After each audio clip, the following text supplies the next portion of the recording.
औज़ु बिल्लाहि मिनश शैतानिर रजीम, बिस्मिल्लाहिर रहमानिर रहीम। सबसे पहले मैं जनाब लश्करी रईसानी साहब को इस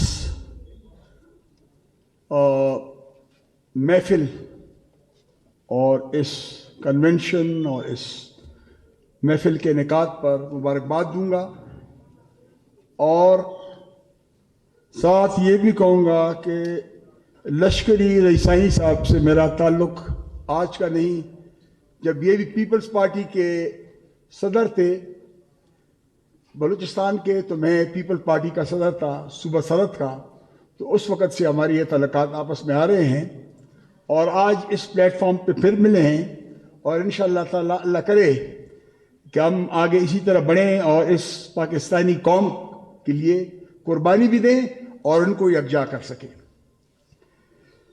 जनाब खाकान अब्बासी साहब, जनाब मुफ्ता इस्माइल साहब, जनाब मुस्तफ़ा नवाज कोकर साहब, जनाब हमायूं अजीज़ कुर्द साहब और सबसे बढ़कर हमारे नवाब असलम रईसानी साहब जो कि वज़ीर आला बलूचिस्तान के रह चुके हैं, और मुअज़्ज़ज़ ख़वातीन व हज़रात, क्योंकि एक मौके पे मुझे यूँ महसूस हुआ कि जब बात की गई कि भाई यहाँ की आबादी कम है और हमारे एक दोस्त ने कहा कि 3-3 शादियाँ कर ली जाएं, तो मैं उसके ख़िलाफ़ हूँ, क्योंकि मैं नहीं चाहता किसी के घर में कोई भी खातून, क्योंकि हमारी बहन किसी भी मुश्किलात से दो चार हो,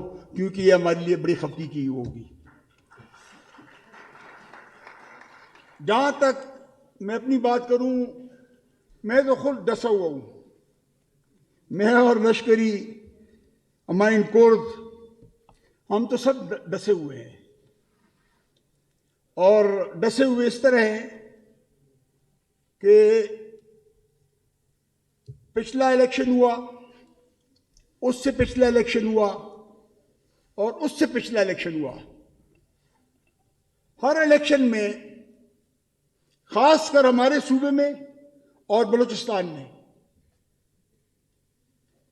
जिन कुव्वतों ने इलेक्शन करवाया, हमें यह भी नहीं पता, हमारे लोगों को इलेक्शन खत्म होने से पहले पहले पोलिंग बूथों से निकाला गया,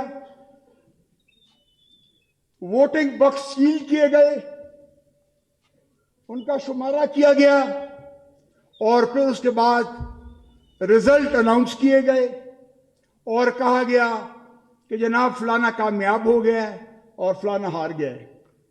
तो जिस मुल्क में मेरी हैसियत ये हो कि मुझे वोट मेरा जो है उसका कोई कीमत ही ना हो, तो मैं बड़े अफसोस से कहता हूं कि मुझे सोचना पड़ेगा कि जैसे मेरे इस दोस्त ने गवादर के कहा कि मैं उस मुल्क में बहैसियत एक आज़ाद शहरी की हैसियत से रहना चाहता हूं, न कि मैं गुलाम बनूं। मैं गुलामी के लिए, और आज ये खुलकर कहता हूं कि बहैसियत पठान हमने गुलामी कबूल नहीं की। हम ट्राइबल थे और ट्राइबल रहेंगे। हमारी सोसाइटी ट्राइबल है और जिसने बात करनी है हम हाथ आगे बढ़ाते हैं और ये समझ के कि हमारा हाथ दिया जाएगा, लेकिन अगर हमारा हाथ टुकराए जाए तो बदकिस्मती से फिर हमारा वहां रहना बड़ा मुश्किल हो जाएगा।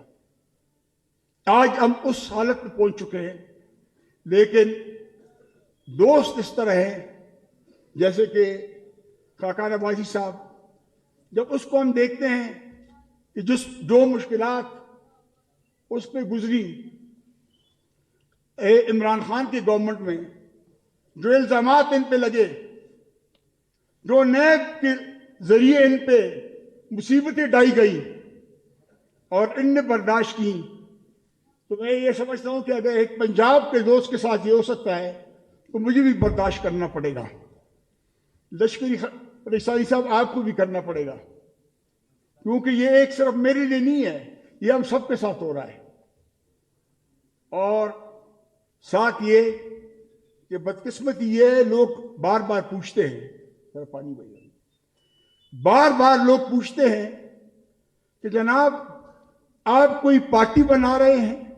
मैं उनको जवाब देता हूं, भाई 100 पार्टियां जो पाकिस्तान में हैं, हम 101 नहीं बनाना चाहते, हम कोई 101 नहीं बनाना चाहते, लेकिन खुदारा जब पार्टियों में सुनने की ताब खत्म हो जाए तो फिर हम कॉन्फ्रेंसेस और कन्वेंशन करेंगे जिसमें अपनी आवाज उठा सके और आप लोगों को बचा सके। ये हमारा ईमान है, इस पर हम अमल करेंगे। हमारे पहले पार्टियों में सेंट्रल वर्किंग कमेटीज होती थी, सेंट्रल एग्जीक्यूटिव कमेटीज होती थी, उसमें लोग मुबासा करते थे, उस पर अमल किया जाता था। लेकिन बदकिस्मती से आज आपको हकीकत कह रहा हूं कि वो चीजें खत्म हो चुकी हैं। अब मुझे हकीकत कहना पड़ेगा कि जितनी खुशामद ज्यादा उतनी पार्टी में बड़ा ओहदा, और जितनी साफ बात उतनी ही मुसीबत। जितनी साफ बात उतनी ही मुसीबत। लेकिन मैंने कसम खाई हुई है कि जितनी भी मुसीबत झेलनी पड़े झेलेंगे, लेकिन अपने लोगों के लिए एक ऐसे मुआशरे कायम करने की कोशिश करेंगे जिसमें हम सब मिलकर खुश रह सकें।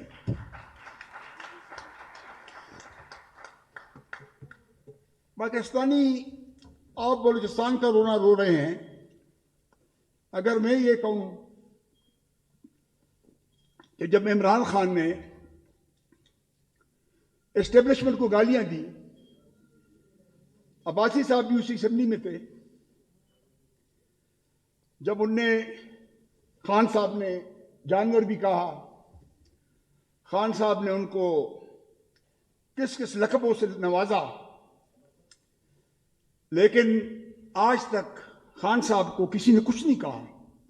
लेकिन मिस्कीन अली वजीर ने अगर एक बात कह दी, क्योंकि उस छोटे सूबे से उसका ताल्लुक था, तो आज भी वो जेल में है, तो मुझे तो जरूर अफसोस होगा। अगर इमरान खान के लिए कानून है तो फिर अली वजीर के लिए भी वही कानून बनना होगा जो इमरान खान के लिए कानून है। ये नहीं हो सकता कि इमरान खान के लिए एक कानून होगा और अली वजीर के लिए दूसरा कानून होगा और असेंबली एक ही होगी। ये नहीं हो सकता। इसके अलावा आप तो मुफ्ता साहब आके आपको बता देंगे उसके मुतालिक कि जो इकोनॉमी का हाल है, क्योंकि मैं कोई एक्सपर्ट नहीं हूं, लेकिन इतना जरूर जानता हूं, जब दाल की कीमत घटती है, गेहूं की कीमत घटती है, चीनी की कीमत घटती है, तो दिल खुश होता है, और जब कीमतें बढ़ती हैं तो अफसोस होता है, क्योंकि इतना इकोनॉमी हम भी जानते हैं। और यह सिलसिला अब शुरू नहीं हुआ, यह सिलसिला पिछले 3 साल से, जब से इमरान खान की हुकूमत आई है, रोजाना बढ़ोती, और फिर जब हमारी हुकूमत आई हमने भी वही सिलसिला शुरू रखा, बढ़ोती। ना उसने कंट्रोल किया ना हमने कंट्रोल किया, और यह मानना पड़ेगा हमें। अब ये सच्ची बातें मैं कह रहा हूं, इसके बाद फिर कोई कहेगा कि भाई ये कोई नई पार्टी बना रहा है, क्योंकि मैं सच कह रहा हूं। मेरा गुनाह यह है कि मैं सच कह रहा हूं, लेकिन मैं ये आपको हकीकत कह रहा हूं कि ये सच मैं कहता रहूंगा, ये सच कहता रहूंगा। 7-8 महीने हो गए हैं, हमने तो कहा था कि यार प्रेस पे जुल्म हो रहा है, प्रेस के लोगों को तंग किया जा रहा है, इकोनॉमी को हम बेहतर करेंगे, पाकिस्तान को हम बदलेंगे, और अब्बासी साहब जैसे लोग आएंगे, ये मुल्क बदल जाएगा। आज अब्बासी साहब भी पिछले सफ में खड़े हो गए हैं, हम भी पिछले सफ में खड़े हो गए हैं। और अब इमरान खान ने 72 का फौज भर्ती किया हुआ था, हम लोगों ने 158 का फौज भर्ती कर दिया है। फर्क क्या पड़ा? फर्क क्या पड़ा मुझे आप बताएं। तबाही से तबाकुन, तबाही और तबाकुन। अब जब ये बातें हम करें तो फिर आवाजें आती हैं कि जनाब ये तो कुछ और बनाने जा रहे हैं। तो मैं पूछना चाहता हूं, आप खुश नहीं है 100 पार्टियों पे? इस पाकिस्तान में जो 100 पार्टियां हैं, उनने पाकिस्तान की तकदीर बदल दी है? नहीं बदली। यही कन्वेंशन, यही सच्चे लोग इकट्ठे होंगे, सच्चाई की बात करेंगे और पाकिस्तान की तकदीर बदलेगी। मुफ्ता साहब, आप तो इकॉनमी को कोई तरीका निकाल लेंगे, इकॉनमी में फिर भी बेहतरी आ सकती है, लेकिन मुआशरे का जो अदम एक दूसरे को बर्दाश्त का, वो खत्म हो चुके हैं। इसको कैसे ठीक करेंगे हम लोग? इसमें सोचें। जब तक इसको आप नहीं ठीक कर सकेंगे, मैं नहीं समझता कि हम इस माशरे को वो कर सकेंगे, आगे ले जा सकेंगे। हमें एक दूसरे को बर्दाश्त करना पड़ेगा। मैं आपसे पूछता हूं, आज आप सब बैठे हुए हैं, जिस तरीके से ये हालात हैं, अगर इस हालत में हम इलेक्शन में चले जाएं, इमरान खान कहे कि मैं न मानूं इन आटों को, और वो आठ कहें हम इसको न माने, और इकॉनमी का यही हाल हो जो है, तो क्या ख्याल है 3 महीने के अंदर अंदर तमाम सिलसिला फिर कोलैप्स होगा और फिर रोना धोना शुरू होगा? तो क्या हम ये बुरा कह रहे हैं कि पहले इकॉनमी को, पहले एक मुआहिदा करो, पहले एक मुआहिदा करो कि भाई इस इकॉनमी को और आपस में इस मुआशरे को जोड़ना है और फिर आगे जाना है। जब तक मुआशरा जुड़ा ना हो, उस इलेक्शन का कोई फायदा नहीं। 3 महीने का इलेक्शन करा के हमने क्या करना है? फिर यही मेरे भाई गवादर के रोएंगे, आप भी रोएंगे, हम भी रोएंगे। हमने तो खान बादशाह खान की बात हुई तो मेरे बड़े इख्तिलाफ उनसे, लेकिन एक बात जरूर कहूंगा, सन 40 में उसने मुझे वोट का हक दिया था, जिसके जरिए मैं वोट अपना कास्ट करता था। सन 2018 में हमारे एक जनरल साहब ने वो वोट का हक भी मेरा छीन लिया। एक आजाद मुमलकत में मेरा हक वोट का जो है वो छीन लिया गया है। एक डब्बे में वोट डालता हूं, निकलता दूसरे डब्बे से। मैं हैरान हूं कि डाल रहा इस डब्बे में हूं, निकलता उस डब्बे से। और अब तो उनने मान भी लिया है कि हमसे ज्यादती हुई है, हमने ज्यादती की है। लेकिन अब ये आप बताएं कि उस ज्यादती ज्यादती कोई खिलाफ सजा क्या होगी? सजा भी तजवीज करें ना। कौमें, मैं आज आपको बताऊं, कौमें जबर से कभी नहीं बनी। हम हमेशा बदवा देते रहते हैं, ये जरा मजाकन में बात कर रहा हूं। हम अंग्रेज को कहते हैं कि यार अंग्रेज काफिर है और हम मुसलमान। सारी अच्छी चीजें वो करे, दवाई वो प्रोड्यूस करे, पेंसिलिन वो बनाए, दुनिया की हर अच्छी चीज वो करे, लेकिन जन्नत के दरवाजे उसके लिए बंद होंगे। हमें अपने पर भी गौर करना चाहिए, अपनों पर भी, कि हमारे करतूत क्या है। चोरबाजारी में हम शरीक, करप्शन में हम शरीक, और ये चीज हमारे लीडरशिप के बारे में बात कर रहा हूं। इंडिया में हम मोदी को गालियां देते हैं। मैं मोदी का सबसे बड़ा नाकिद हूं, क्योंकि वो छोटे जो वो हैं माइनॉरिटीज इंडिया में, मुसलमान हो, क्रिश्चियन हो, ईसाई हो, उनके खिलाफ है।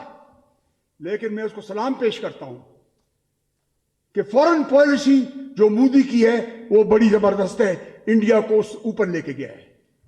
ये मानना पड़ेगा हमें, जो हकीकत है उसका सामना करना पड़ेगा हमें। दूसरा, इंडिया, आप कह रहे हैं आज इंडिया ने एक और चीज खत्म की है जो आप यहां खत्म नहीं कर सके। उनने फैमिली लेगेसी को खत्म किया है। ये खानदानी पॉलिटिक्स जो है ना, जिसने इस माशरे को तबाह और बर्बाद करके रख दिया है, वो इंडिया में खत्म हुआ है। नेहरू का एक लेगेसी आ रही थी, दरमियान में आ गई ये जनता पार्टी। आज मेरा ख्याल है तकरीबन कोई 20 साल हो गए हैं, कोई कांग्रेस पार्टी नहीं आ रही। लोग जनता को वोट दे रहे हैं। क्यों दे रहे हैं?